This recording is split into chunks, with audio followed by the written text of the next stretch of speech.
教えてくれるかな。24歳です。24歳。もう働いているのじゃあ学生で学生アップ。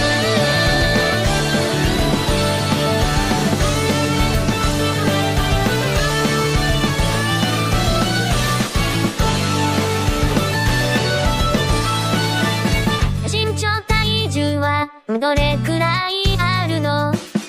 身長は170センチで体重が74キロです。74キロなんかやってるのすごいがっちりしてるよね。僕にはやってないんですけどトレーニングはやってます。彼女とかいる。今はいないです。今はいない。いつまでいたの。去年ですね。去年ハイブどこは行くの。行ったことありますよ。こういう系統が好きなの。そうですね。やはり僕は王道を行く。そう不定ですか。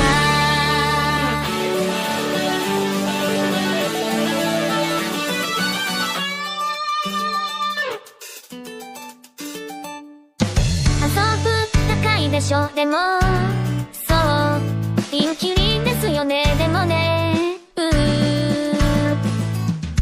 じゃあオナニーとかっていうのはやりますね。やりますやります。週何回とかってのはそういうのはある。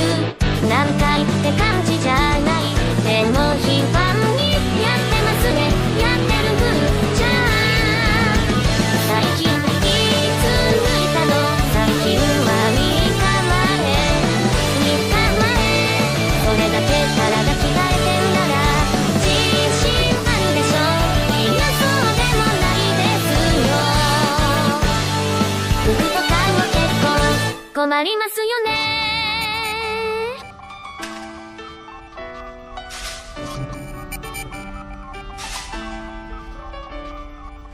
サイズ合わなくて